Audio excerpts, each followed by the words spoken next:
سیالکوٹ کے لائیو مناظر آپ کو دکھائے جا رہے ہیں۔ عوام نے جو ہے RO آفس کو گھیر لیا ہے۔ نتائج کی جو وقت پر شائع نہ کرنا، عوام نے جو ہے اس چیز کا نوٹس لے لیا ہے۔ اب ان کو عوام جو ہے پوچھے گی کہ اپنا جو ہے آپ نتائج کیوں نہیں دے رہے۔ نتائج کے حوالے سے عوام نے جو ہے RO آفس کا گھیراؤ کر لیا ہے۔ آپ کو دوبارہ بتایا جا رہا ہے جو یہ سیالکوٹ کا آفس ہے اس کو گھیر لیا گیا ہے، عوام نے گھیر لیا ہے۔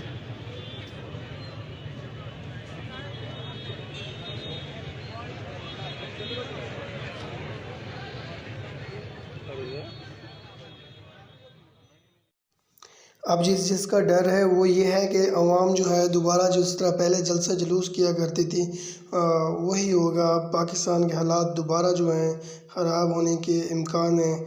اب جو ہے پاکستان کی جو امن امان ہے وہ ان کو برقرار رکھنی چاہیے، نتائج شائع کرنے چاہیے۔ دوسری جانب عثمان ڈار کی والدہ جو ہے پریس کانفرنس کر رہی ہے، وہ بھی آپ دیکھ سکتے ہیں۔ بسم اللہ الرحمن الرحیم۔ میرے پاکستانیوں، آج پھر خواجہ اصف کو منہ کی کھانی پڑی ہے۔ لاہور ہائی کورٹ کے 3 ججوں نے یہ فیصلہ میرے حق میں کیا ہے۔ فیصلہ حق اور سچ کا تھا، خواجہ اصف کو منہ کی کھانی پڑی ہے۔ میں ان کا بہت شکریہ ادا کرتی ہوں۔